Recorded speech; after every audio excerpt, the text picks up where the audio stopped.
Hello my dear, ഞാൻ nymphs tarot റീഡറാണ്. ഇന്ന് നമ്മൾ നോക്കാൻ പോകുന്നത് നിങ്ങളുടെ പേഴ്സൻ്റെ കറണ്ട് ഫീലിംഗ് ആണ്. കറണ്ട് ഫീലിംഗ് നോക്കുമ്പോൾ നിങ്ങളുടെ പേഴ്സൺ വളരെയേറെ സ്ട്രെസ്ഡ് ഇരിക്കുന്നതായിട്ട് കാണിക്കുന്നത്.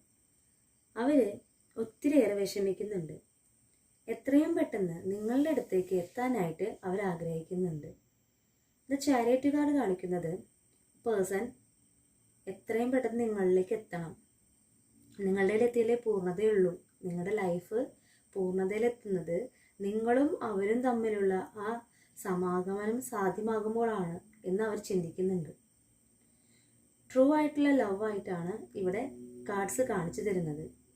അവരുടെ മനസ്സിൽ നിങ്ങൾ മാത്രമേ ഉള്ളൂ. നിങ്ങൾ അവരും തമ്മിൽ ഇപ്പോൾ നോ കോണ്ടാക്ട് സിറ്റുവേഷനിലായിട്ടാണ് കാണിച്ചിരിക്കുന്നത്. നമ്മളെപ്പോഴും ഒരു പേഴ്സണ് അവൈലബിൾ ആവുമ്പോൾ നമുക്കൊരു വാല്യൂ ഉണ്ടാവില്ല, അല്ലേ? അപ്പോൾ നമ്മളും അവരും തമ്മിലൊരു ഗ്യാപ്പ് വരുമ്പോൾ നമ്മൾക്ക് അവരുടെ മുന്നിൽ ഒരു വാല്യൂ ഉണ്ടാവും. അതാണ് യൂണിവേഴ്സ് ഇപ്പോൾ അവർക്കും നിങ്ങൾക്കും മനസ്സിലാക്കി തന്നിരിക്കുന്നത്. എന്താന്ന് വെച്ചാൽ അവരുടെ തിരക്ക് പിടിച്ച ആ ലൈഫിൽ നിങ്ങൾ അവർക്ക് എപ്പോഴും അവൈലബിൾ ആയിരിക്കുന്ന സമയമുണ്ടല്ലോ. അപ്പോൾ അവർക്ക് തോന്നും തല്ലുകൂടിയാലും കുഴപ്പമില്ല, ഒരു ഡിസ്റ്റൻസ് കീപ്പ് ചെയ്താലും കുഴപ്പമില്ല, അവരെപ്പോഴും അവൈലബിൾ ആണ്, അല്ലേ? അവർ നമ്മൾ വിട്ടു പോവില്ല എന്നൊരു ചിന്ത അവർക്ക് ഉണ്ടായിരുന്നു. എന്നാൽ ഈ ഡിസ്റ്റൻസ് അവരെ വളരെയേറെ വിഷമത്തിലായിട്ടുണ്ട്. അവർ വളരെയേറെ ദുഃഖിച്ചിട്ടുണ്ട്, ഒറ്റപ്പെടൽ അനുഭവിച്ചിട്ടുണ്ട്. നിങ്ങളും അവരും തമ്മിൽ ഉണ്ടായിരുന്ന ടൈമിൽ, ഒരുമിച്ചുണ്ടായിരുന്ന ടൈമിൽ അവർ ഒത്തിരിയേറെ സ്നേഹിച്ചിരുന്നു. എന്നാൽ നിങ്ങളുടെ വാല്യൂ മനസ്സിലാക്കിയിട്ടുണ്ടായിരുന്നില്ല. നിങ്ങൾ പോയാലും പിന്നെ തിരിച്ചു വന്നോളും, കുറച്ച് കഴിയുമ്പോഴേക്കും തിരിച്ചു വന്നോളും എന്നൊരു ചിന്ത അവർക്ക് ഉണ്ടായിരുന്നു. നിങ്ങളാണെങ്കിലോ അവരില്ലാണ്ട് ഈ നോ കോണ്ടാക്ട് സിറ്റുവേഷനിൽ അവരില്ലാതെ നിങ്ങൾ ആകെ ഒറ്റപ്പെട്ട അവസ്ഥയിലായിരുന്നു. എല്ലാം നശിച്ചുപോയി പറയില്ലേ. നമ്മൾ ഇഷ്ടപ്പെടുന്ന വ്യക്തി നമ്മുടെ കൂടെ ഇല്ലെങ്കിൽ, നമുക്ക് ഈ ലോകത്ത് വേറെ ആരും ഉണ്ടെങ്കിലും അവരില്ലെങ്കിൽ നമുക്ക് ശൂന്യതയാണ്, അല്ലേ? ഏകാന്തതയാണ് ഫീൽ ചെയ്യുക. മുറിവേറ്റ ഒരു പാടപ്രാവിനെ പോലെയൊക്കെയാണ് നമുക്ക് ഫീൽ ചെയ്യുക, അല്ലേ?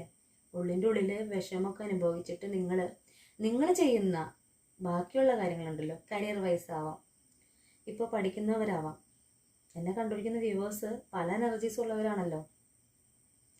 എന്നാൽ നിങ്ങൾ ചെയ്യുന്ന ആ ഒരു കരിയർ വിദ്യാഭ്യാസപരമാണെങ്കിലും ജോബ് പരമാണെങ്കിലും എന്ത് തന്നെ ആയാലും നിങ്ങൾ ആ ഒരു ഫീൽഡിൽ എക്സ്പേർട്ട് തന്നെയാണ്.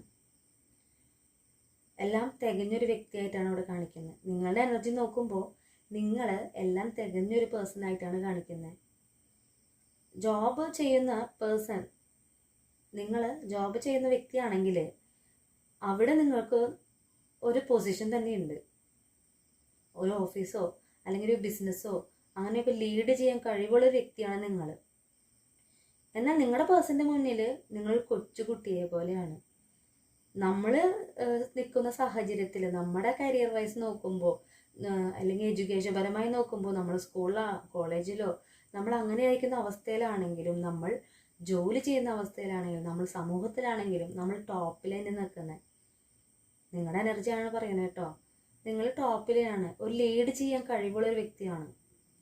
കുഞ്ഞിലെ തൊട്ട് എന്ത് കാര്യം ലീഡ് ചെയ്യാൻ കഴിവുള്ളൊരു പേഴ്സൺ ആയിട്ടാണ് നിങ്ങളെ യൂണിവേഴ്സ് ഇവിടെ കാർഡ്സിലൂടെ കാണിച്ചു തരുന്നത്. എന്നാൽ നിങ്ങൾ ഈ പ്രേമം ഇതിൽ അകപ്പെട്ടപ്പോൾ അവരുടെ മുന്നിൽ നിങ്ങളൊരു കൊച്ചുകുട്ടിയെ പോലെയാണ്, ഒന്നും അറിയാത്ത ഒരാളെ പോലെയാണ് അവർക്ക് ഫീൽ ചെയ്തത്. നിങ്ങൾക്ക് കള്ളത്തരം അറിയില്ല, നിങ്ങൾ വളരെ നിഷ്കളങ്ക ആയ പേഴ്സണാണ്.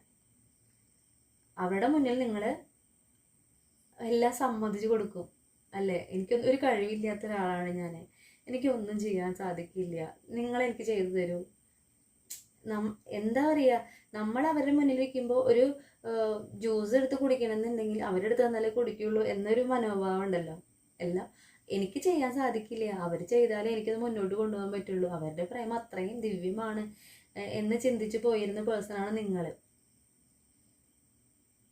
എന്നാലോ നിങ്ങളെ ഇൻഡിവിജ്വൽ ആയിട്ട് നോക്കുമ്പോൾ നിങ്ങൾ എല്ലാം തികഞ്ഞ ഒരു ലീഡർഷിപ്പ്, എല്ലാം നയിക്കാൻ പറ്റിയ അത്യാവശ്യം ബുദ്ധിയും വിവേകമൊക്കെ ഉള്ള ഒരാളാണ് നിങ്ങൾ. ഇപ്പൊ കറണ്ട് സിറ്റുവേഷനിൽ നിങ്ങളെ വളരെയേറെ വേദനിച്ചിരിക്കുന്നതായിട്ടാണ് കാണിക്കുന്നത്. നിങ്ങളുടെ പേഴ്സണും തുല്യ ദുഃഖിത തന്നെയാണ്.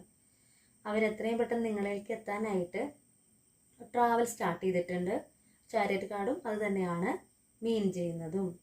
റീയൂണിയൻ പോസിബിൾ ആണ്. ധൈര്യമായിട്ടിരുന്നോളൂ. നിങ്ങൾ ഇല്ലാത്ത ഈ ഒരു അവസ്ഥയിൽ അവർ വളരെയേറെ ദുഃഖിതരായിരുന്നു. നിങ്ങൾക്ക് വീണ്ടും റീയൂണിയൻ കാണിക്കുന്നുണ്ട്. 2 ഓഫ് കപ്സ് കാണിക്കുന്നത് നിങ്ങളുടെ പ്രണയം സഫലമാവാൻ പോകുന്നു.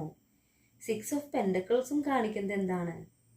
ഓരോ പെൻഡക്കിളായിട്ട് ഓരോ തുള്ളി സ്നേഹവും കൂട്ടി അവര് ഇത്രയും നാള് വെച്ചിട്ട് നിങ്ങളായിട്ടുള്ള ഒരു കോണ്ടാക്ട്സ് ഇല്ലാത്ത ഈ സമയത്ത് നിങ്ങൾക്ക് തരേണ്ട എല്ലാ സ്നേഹവും അവര് സ്വരുക്കൂട്ടി വെച്ചിട്ട് നിങ്ങളിലേക്ക് അത് ചൊരിയാൻ പോകുന്നു. ആ പ്രേമം പൂവണിയാൻ പോകുന്നു എന്നാണ് ഇവിടെ കാർഡ്സ് കാണിച്ചു തരുന്നത്. പേജ് ഓഫ് വാണ്ട് കാണിക്കുന്നതും സെയിം കാര്യം തന്നെയാണ്. നിങ്ങൾ സന്തോഷത്തോടു കൂടെ ആനന്ദിക്കുന്നതായിട്ടാണ് കാണിക്കുന്നത്. നിങ്ങൾ എന്താണോ മാനിഫെസ്റ്റ് ചെയ്തത്, നിങ്ങളുടെ പേഴ്സണെ കുറിച്ചാണോ, റീയൂണിയനാണോ, നിങ്ങൾ എന്താണോ മാനിഫെസ്റ്റ് ചെയ്ത് അത് സഫലമാകാൻ പോകുന്നു എന്ന് തന്നെയാണ് നമുക്കിവിടെ യൂണിവേഴ്സ് കാണിച്ചു തരുന്നത്.